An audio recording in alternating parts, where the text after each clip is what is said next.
ദൈവത്തെ മഹത്വപ്പെടുത്തിക്കൊണ്ട് വിശ്വാസത്തിലെ ശക്തി പ്രാപിക്കുവിൻ.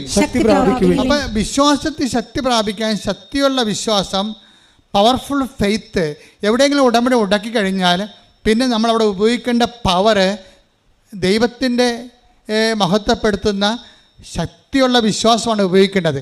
അപ്പോൾ ദൈവത്തെ മഹത്വപ്പെടുത്തിക്കൊണ്ടുള്ള ശക്തിയുള്ള വിശ്വാസം ഉപയോഗിക്കുന്നത് എപ്പോഴും നമ്മൾ ഓർക്കേണ്ട ഇതാണ്, ദൈവസ്നേഹത്തിൽ അടിസ്ഥാനപ്പെടുത്തിയാണ് ഈ ഉപപ്രവർത്തനങ്ങളും കാരുണ്യ പ്രവൃത്തികളും നമ്മൾ ചെയ്യേണ്ടത്.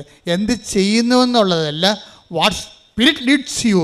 നിങ്ങൾ 100 രോഗികളെ കണ്ടാന്ന് പറഞ്ഞൊരു കാര്യമില്ല. ചിലപ്പോൾ ഒരു രോഗിനെ കണ്ടിരിക്കണത് ആ ദൈവസ്നേഹത്തോടെയാണെങ്കിൽ അവിടെയാണ് ബലം പ്രാപിക്കണത്. അതായത് നിങ്ങൾക്ക് ബലം പ്രാപിക്കണമെങ്കിൽ അപ്പോൾ റോമൻ 4:20 അനുസരിച്ച് കൊണ്ട് ദൈവത്തെ മഹത്വപ്പെടുത്തിക്കൊണ്ട് പറഞ്ഞ് വിശ്വാസത്തിലെ ശക്തി പ്രാപിക്കുവേ.